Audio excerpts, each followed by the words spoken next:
Good evening friends, সবাই কেমন আছেন? আমরা তো ভালোই আছি, আশা করব আপনারা সকলে ভালো আছেন আর তাই থাকেন যেন সারা জীবন। ঠাকুরের কাছে সবসময় সেটাই প্রে করি আমি, সকলের মঙ্গল করুন উনি বাবা লোকনাথ ঠাকুর। তো আজকের ভিডিওটা করছি টিনুকে নিয়ে, টিনুর ভিডিও নিয়ে, এই দুদিনকার কালী পুজোর ভিডিও নিয়ে এবং ভাইফোঁটা নিয়ে যে ধরনের সকলে কন্ট্রোভার্সি ভিডিও নামাচ্ছে। দেখো, আসল ব্যাপার কি বলতো, যাদের যখন তাকে টিনুকে দেখে খারাপ লাগছে তারা সেইভাবেই নিচ্ছে, যারা খারাপ ভেবে নিচ্ছে তাদের খারাপ লাগছে বলে নিচ্ছে, আর যারা ভালো ভেবে নিচ্ছে তাদের ভালো লাগছে বলে ভালো ভেবে নিচ্ছে। এখানে কিন্তু আমি কোনো পক্ষকেই দোষ দিতে পারি না। আমার লাইটটা একটু এই চোখের সামনে না, লাইটটা জ্বাললাম না কেন বলো তো? ওই লাইটটা জ্বাললে না আমার চশমার উপরে এসে পড়ে, আমার কিচ্ছু বুঝতে পারি না। ওই সিঁড়ির লাইটটা জ্বলছে আর পেছনের ওই লাইটটা জ্বাললাম। তো গতকাল আমার একটা ছোট্ট ভিডিওর আপডেট দিয়েছিলাম পায়ে নিয়ে। তো পায়ে প্রবলেম আছে ভাই, এত তাড়াতাড়ি তো যাবে না, কোনো ডাক্তার দেখানো হয়নি। আজকে ডাক্তার শুধু সানডেতে শুধু সকালবেলায় বসেন, আর এত নাম লেখানো হয়ে গেছে মানে আমার সেখানে কোনো জায়গা হয়নি। আগামীকাল দুবেলায় বসেন, আমাকে সেখানে যেতে হবে। তো চলে আসি কন্টেন্টে। টিনুকে নিয়ে, টিনুর সম্পর্কে আমি কিছু কথা বলতে চাই। আমি টিনুকে নিয়ে পজিটিভ ভিডিও করেছি, নেগেটিভ ভিডিও করেছি, কারণ সব ভিডিওই যে সবসময় পজিটিভ হবে এটার কোনো মানে নেই ভাই, আবার সবসময় যে নেগেটিভ হবে সেটারও কোনো মানে হয় না, নেই, দুটোরই কোনো মানে নেই।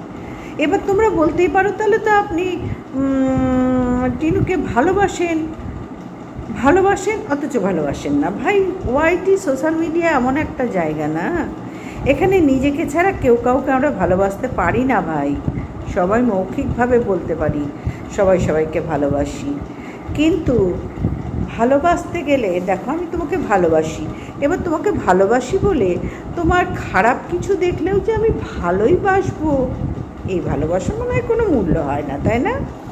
তা আমি একটুখানি খোলসা করে বলি। অনেককে দেখলাম আমার মানে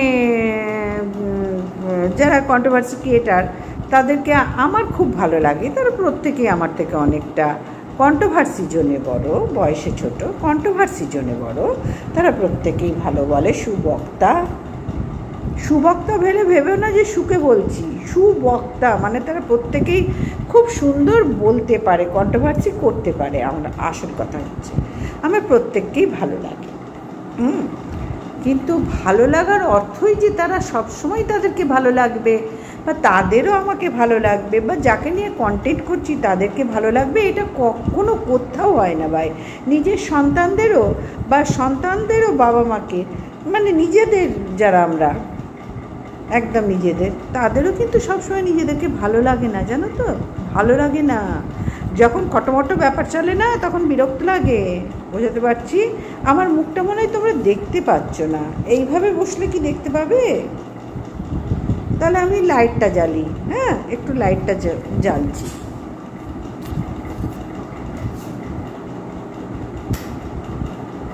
এই লাইটটা জ্বাললে হয় কি, আমার চোখে চশমাতে দেখো, তাও চেষ্টা করছি চশমাটাকে একটু এদিক ওদিক সেদিক করে করার।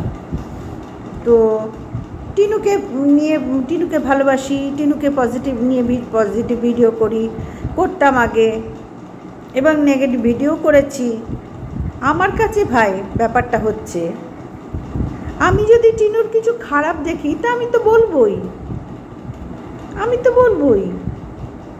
তাতে কেউ যদি আমাকে ভালোবাসে তো বাসবে। ওই যে এক্ষুনি বললাম, সোশ্যাল মিডিয়ায় ভালোবাসা বলে কিছু হয় না ভাই।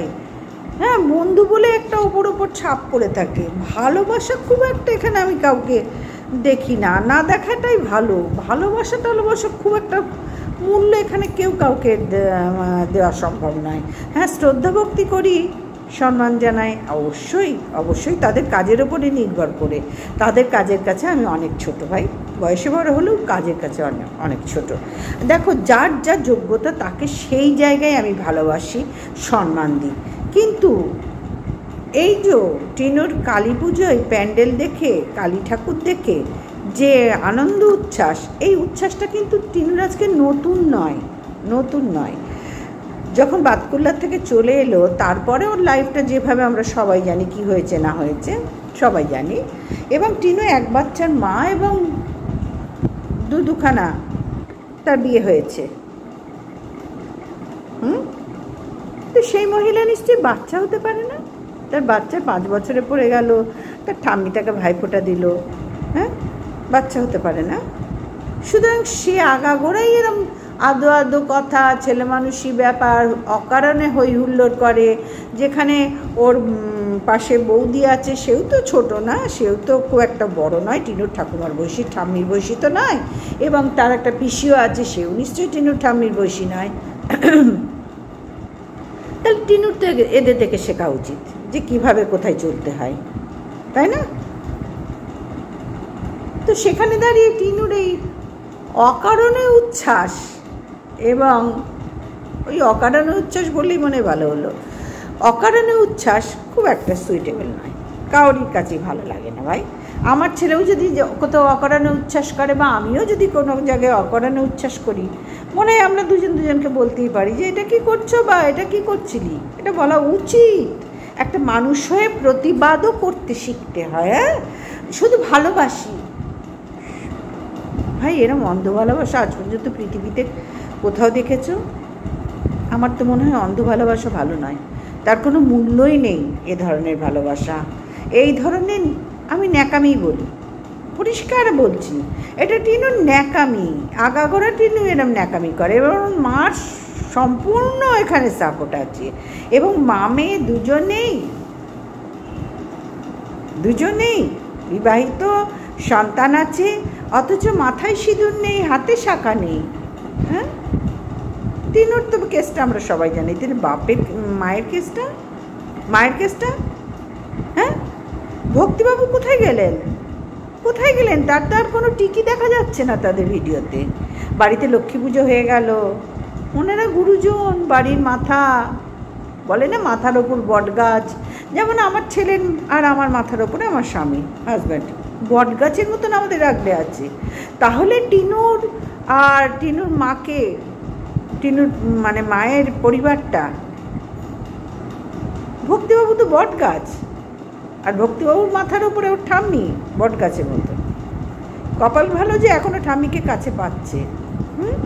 সেই দুজনকে বিতাড়িত, সেই দুজনে একেবারে নেই কোনো জায়গায়, তাদের টিকিও দেখা যাচ্ছে না। কি ব্যাপার তো ভাই একটা বিশাল কিছু আছে, যেটা আমরা কেউ অস্বীকার করতে পারছি না। বিশাল বড় ব্যাপার আছে। টিনু যতই ঠাকুক, যতই ডাক বাজাক, মানে গুড়গুড় করুক, টিনুকে এখান থেকে ডেকে আনা হলো। ওখানে ছিল, টিনু ভালো ছিল ঠাম্মির সাথে গিয়ে। আমরা 2 মাস দেখেছি না, টিনুর অনেক পরিবর্তন হতো, জানো তো, লাইফটা অনেক চেঞ্জ হতো, যেটা টিনুর জন্য ভীষণ দরকার ছিল। অনেক নেগেটিভ কমেন্টসও পাচ্ছি টিনুর, পজিটিভও আছে, এটাই তো স্বাভাবিক, তাই না? সকলের যারা বড় বড় ব্লগার, তাদের পজিটিভ নেগেটিভ দুটোই থাকে ভাই।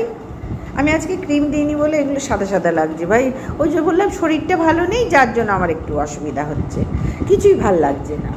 ওই পায়ের ব্যথাতে না, তাও ভলিনি স্প্রেটা, তারপরে মুখ, যত রকমের যা আছে আমার কাছে ডাক্তারের, বরফ দেওয়া, সব রকম করে যাচ্ছি ভাই। তাও একটু হাঁটতে চলতে পেরেছি, কাজকর্ম করতে পেরেছি, রান্না করে 2টো স্বামী সন্তানকে দিতে পেরেছি, বা আমাকে একটু হলেও ভোগটা দিতে পেরেছি। এই না পারলে যেগুলো নয়, যেগুলো আমার করতেই হবে আমাকে, আমি ছাড়া আমার সংসারে কেউ করার নেই, সেগুলো পেরেছি বাবা লোকনাথ ঠাকুরের দয়ায়। তো সেইখানে দাঁড়িয়ে আমি বলবো, টিনুর মায়ের তো উচিত ছিল কপালে সিঁদুর পরা, হাতে শাঁখা পরা। তার তো ডিভোর্স হয়নি টিনুর মতো, তার তো ডিভোর্স পেপারে সাইনও মনে হয় করতে হয়নি, তাই না? ডিভোর্সের জন্য কোনো রকম মানে ডিভোর্স না হলে আমার এই হবে না, যেটা টিনু বলেছে ডিভোর্স আমার চাই। হ্যাঁ, ও ডিজিটাল ভিখারিও বলেছে ডিভোর্স আমি দেব না, আবার তারপরে বলেছে ডিভোর্সটা হয়ে গেলেই বাঁচি। বোঝাতে পারলাম তো? টিনুর মার তো সেই সব এখনো পর্যন্ত দেখতে মানে বলেনি, ওরা আমরা বুঝতে পারছি সবই বলেনি, যার জন্যই টিনুর মা না টিনুকে দিল্লিতে মানে ওর ঠাম্মির সাথে সহ্য করতে পারলো না। আর এই সব ব্যাপারগুলো নিয়েই ভক্তিবাবুর সাথে চরম অশান্তি সৃষ্টি হয়েছে। কারণ টিনু ওদের লাইফটা চালায়, টিনুর লাইফটা নষ্ট করার জন্য। আসলে ওর মাও তো একটা নষ্টা মহিলা, বলতে আমার কোনো অসুবিধা নেই। ওর মাও ঠিক মা নয়, তার ছেলের বউয়ের থেকে তাদের শেখা উচিত, টিনুরও টিনুর মায়েরও, ওর পিসির থেকে টিনুরও টিনুর মায়েরও শেখা উচিত ভদ্রতা কাকে বলে। টিনুর মায়ের মধ্যেও নেই, টিনুর মধ্যেও নেই। ওরা দুজনেই কষি গো কষি, ওরা কৃষাণুর থেকেও মামে কষি হয়ে ঘুরে বেড়াতে চাইছে। বোঝাতে পারছি? যেই টিনু ওখানে দেখলো প্যান্ডেলে ঢুকে কতগুলো ছেলে নাচছে, টিনু রিয়াক্ট কি হলো, ওলে বাবা লে হাতে, এই আরম্ভ হয়ে গেল। কেন? ওর বৌদিও ঢুকলো, পিসিও ঢুকলো, টিনুর রিয়াক্ট এরকম বাজে হয়ে গেল কেন? এটাই টিনুর নেচার, এটাই ওর মায়ের শিক্ষা। টিনুকে খারাপ করার জন্য ওর মা একাই যথেষ্ট। ওর মায়ের শিক্ষাটাই খারাপ, টিনুর মায়ের শিক্ষা। টিনু কিন্তু এতটা খারাপ ছিল না। ঠাম্মির কাছে তো টিনুকে দেখেছি মেয়েটা ভালো হচ্ছিল, কিছু অন্তত লক্ষ্যে পৌঁছাবার বিষয়বস্তু আমরা দেখতে পেয়েছিলাম। ভদ্র সভ্য, নিয়ম মতো করে খাওয়া, নিয়ম মতো রান্নাবান্না করা, একটা সব কিছু ডিসিপ্লিন আস্তে আস্তে ঠাম্মির কাছে থাকলে হতো, দিল্লিতে থাকলে। কিন্তু ওর মা সেটা সহ্য করতে পারল না, মাল পাঠিয়ে দিল ওইখান থেকে, দিল্লির থেকে মালও নিয়ে চলে এলো। টিনু মানে মাল ওর মায়ের কাছে, টিনুকে নিয়ে চলে এলো। টিনুর মাল চলে গেল ওখানে, টিনু চলে এলো ওখানে। সবাই বুঝতে পারছো বিষয়টা কোন দিকে যাচ্ছে? তার মানে টিনুর লাইফটা কোনোদিনই সেটেল হতে এই অমাবস্যা দেবী দেবেন না। অমাবস্যা দেবী একদম সিদ্ধান্তই নিয়েছেন, আমার হাজব্যান্ডকে আমি সহ্য করব না, ভক্তিবাবুকে, আমার শাশুড়িকে আমি কোনো কালে সহ্য করব না, করতাম না, করবও না, এবং আমার মেয়ের লাইফটা এইভাবে আমার মতন করেই থাকবে। আমি কষি কিশোরের থেকেও কচি সেজে দুই মা মেয়েতে থাকবো। দিকে ছেলের বউটাকে হাতে না রাখলে নয়, তাই মেয়েটাকে নিয়ে চলে এলো। খাওয়া দাওয়া, পড়া, সমানে ঘোরা, জামা কাপড় কেনা, যখন তখন বেরিয়ে পড়া, এইসবের জন্য তো পয়সা লাগে না, যেটা অমাবস্যা দেবীর পক্ষে সম্ভব নয়, আর হদল কুতকুতের পক্ষেও সম্ভব নয়, আর ভক্তিবাবুও সেটা মেনে নেবেন না। যার জন্য কাকে দরকার? একমাত্র টিনু, অনলি ওয়ান টিনুকে দরকার। টিনুর লাইফটা পুরো গেল, আর টিনুও গা ভাসিয়ে দিল মায়ের ডাকে। বিদ্যাসাগর কী বলবো, ঈশ্বরচন্দ্র বিদ্যাসাগর যেমন মায়ের ডাকে দামোদর নদ পার হয়েছিলেন, টিনুও তেমনি মায়ের ডাকে এমার্জেন্সিতে চলে এসেছিল। উনি দামোদর নদ পার হয়ে আমাদের সকলের মাথার ওপরে রইলেন। আর টিনু কী করলো? এমার্জেন্সিতে চলে এসে, নিশ্চয়ই আর বোঝাতে হবে না বা বলতে হবে না এত খুলে। যাই হোক বন্ধুরা, তারপরে আসি ভাইফোঁটা।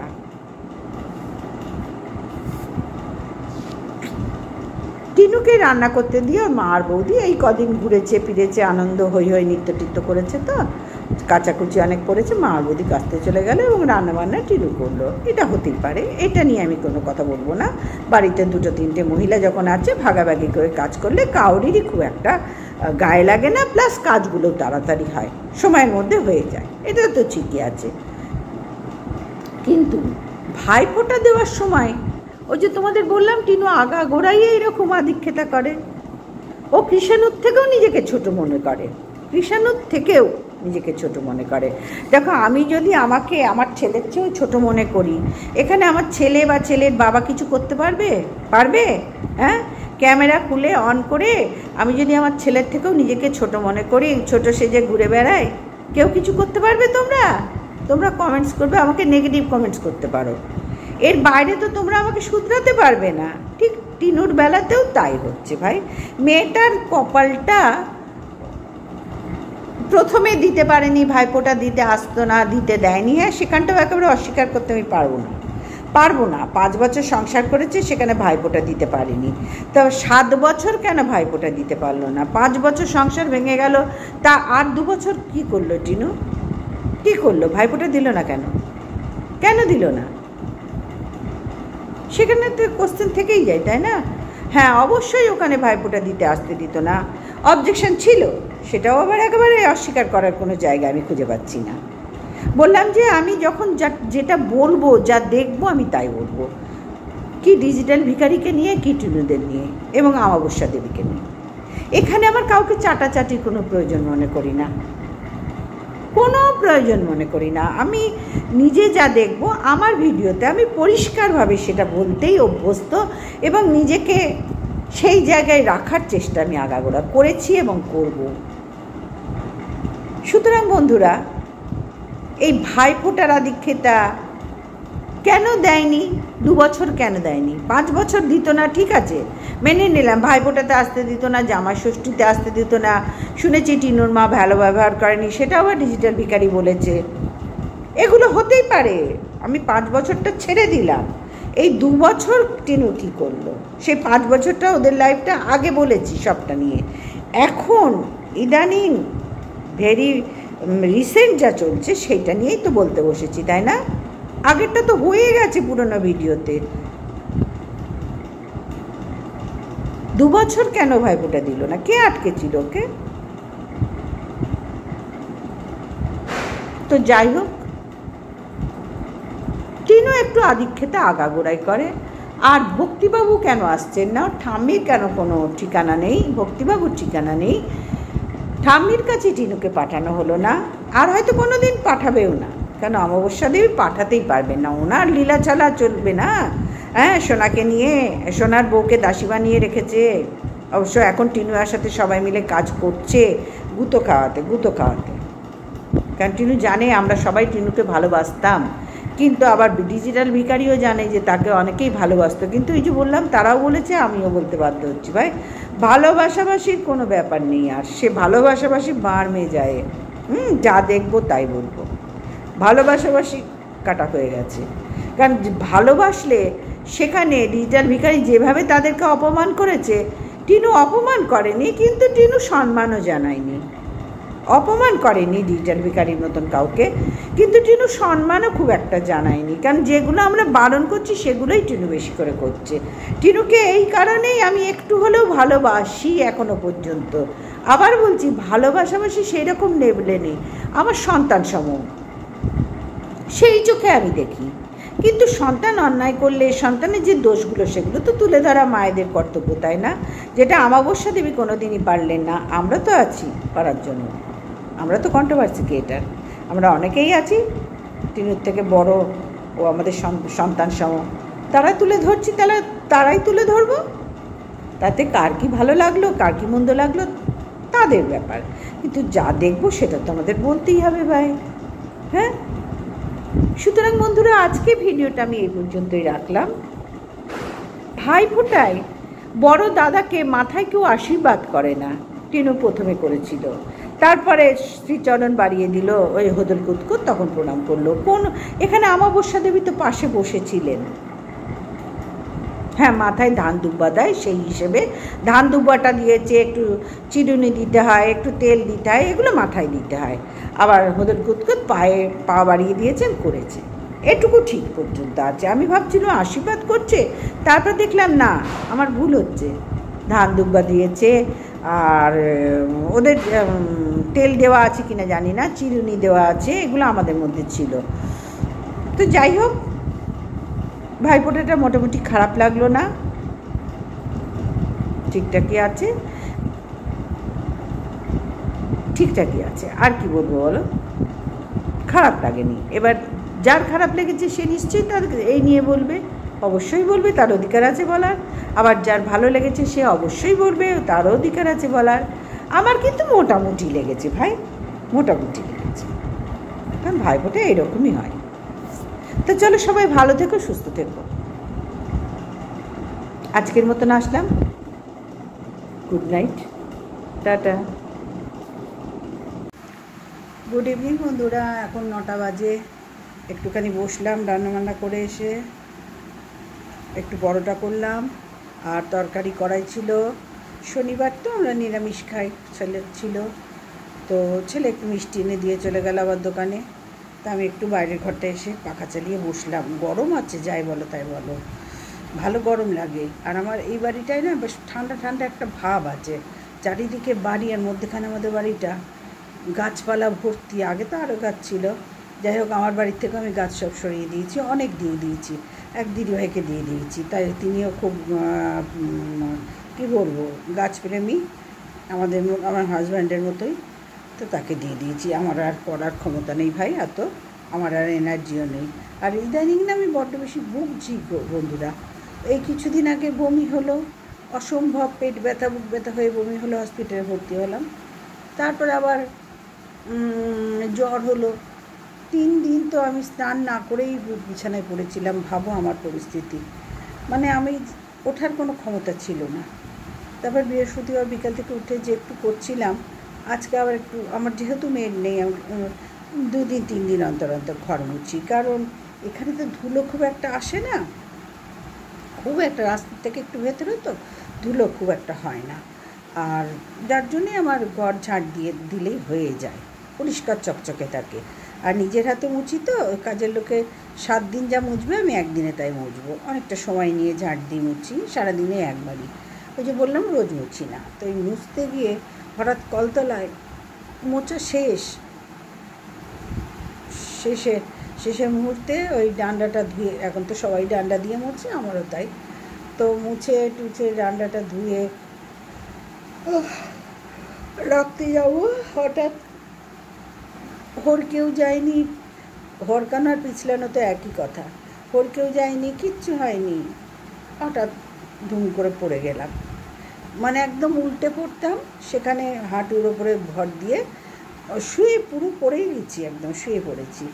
তবু আস্তে আস্তে উঠলাম, আর এই বাঁ হাঁটুটা একটু ছড়ে গেছে, সেটা কিছু ইনজিওর হয়নি, কিন্তু ডান হাঁটুটায় তখনই ফিল করলাম যে আমার হাঁটুটা গেল, ডান হাঁটুটা। আর সত্যি সেই তখন থেকে না, মানে আড়ষ্ট ব্যথা, হাঁটু ফুলে যাচ্ছে। এখন একটা স্প্রে ছিল, আমার হাঁটুর প্রবলেম অনেক বছর আগে হয়েছিল একবার, তখন আর যে ডাক্তার দেখিয়েছিলাম, হাড়ের ডাক্তার, তিনি একটা স্প্রে দিয়েছিলেন। বা ডান হাতে না বেশিক্ষণ ধরে রাখতে পারি না, আর মাথা টাথা কিচ্ছু আশ্রয়নি, কারণ শরীর ভালো না থাকলে তো ভাই কিচ্ছু ভালো লাগে না, কিচ্ছু ভালো লাগে না। আর একা সংসারে ঘন ঘন এরকম অসুস্থ হচ্ছি, যেন সমস্যা আমার পেছনই ছাড়ছে না, বিপদ আমার পেছনই ছাড়ছে না, কীভাবে আষ্টে পিষ্টে আমাকে জড়িয়ে রেখে দিয়েছে। আর কদিন ধরে তোমরা হয়তো হাসবে ডান চোখ বা চোখ লাফানোর কথা বললে, কিন্তু ভাই আমার ডান চোখ লাফাচ্ছিল খুবই, একভাবে সমানে খারাপ হয়ে যাচ্ছে। আজকে হাঁটুটায় একদম জখম হলো, ফুলে গেছে, একটু ব্যথাও হচ্ছে, হাঁটতে প্রবলেম হচ্ছে। এখানে এসে স্প্রেটা দিয়ে এখানে এসে একটু কাপড় ঢেকে বসলাম, আবার রাত্রিবেলা মুখ মালিশ করবো, সঙ্গে সঙ্গে ঠান্ডা জল দিয়েছি। ঠান্ডা গরমটা আর আমার পক্ষে হয়নি ভাই, নিজের জন্য এতটা হয়নি, তবে করতে হবে। আর রাত্রিবেলায় আবার মুখটা, দেখো হাতে ধরেছি তো কেমন যেন, তোমাদের অসুবিধা হবে, হাতে ধরে মানে। তারপরে ওই অনেকক্ষণ দাঁড়িয়ে দাঁড়িয়ে তো রান্না করি, সব কাজই তো জানোই দাঁড়িয়েই করা আমাদের এখনকার দিনে। আর বসে আমি পারি না, বহুকাল ধরে না আমি বাবু হয়ে বসাই আমার বারণ, ডাক্তার বলে দিয়েছিল। একটু তো প্রবলেম তোমাদেরও হবে দেখবে, এই হাতে ক্যামেরা ধরে করছি তো। তো যাই হোক, একটু আপডেট দিতে এলাম, একেই তো আমার ভিডিও দিতে পারি না, তার মধ্যে একের পর এক শরীর খারাপ হয়েই যাচ্ছে। তো ভাইকে বললাম, ভাই বললো একটু প্রেশারটা চেক করিয়ে নে, কারণ হঠাৎ না হড়কে গেছিস না কিছু, পড়ে যাওয়াটা ভালো লক্ষণ নয়, একটু প্রেশারটা চেক করা ভালো। ভাবো কোনটা শুভ লক্ষণ বলতে পারো, একের পর এক কিছু না কিছু আমার হয়েই যাচ্ছে। আমার এরকম ছিল না জানো তো, আমি একদম ফিট ছিলাম, কিচ্ছু ছিল না, জানি না ঠাকুরের কী ইচ্ছা। তবে আজকের দিনটা দেখি, রাত্রিটা নিয়ে একটু চিন্তা হচ্ছে, কারণ সব অসুখ না রাত্রিরেই বাড়ে, দেখবে সারাদিন কেটে যায় কাজের মধ্যে, রাত্রিটা হলেই না দুনিয়া বাড়ে। ওই জন্যই চিন্তা। আমার কিছু হলেই তো ওদেরও ঘুমের প্রবলেম না, সারাদিন দোকান করে করে, মানে চিন্তার শেষ নেই গো। তো যাই হোক, একটু বসলাম, এবার ভাবলাম যে না, বন্ধুদের একটু জানিয়ে দিই। তা ভিডিওটা এই পর্যন্তই রাখলাম গো, ভালো লাগছে না, মনটাই খারাপ হয়ে গেছে। সবাই ভালো থেকো, সুস্থ থেকো, আর পারলে একটু পাশে থেকো।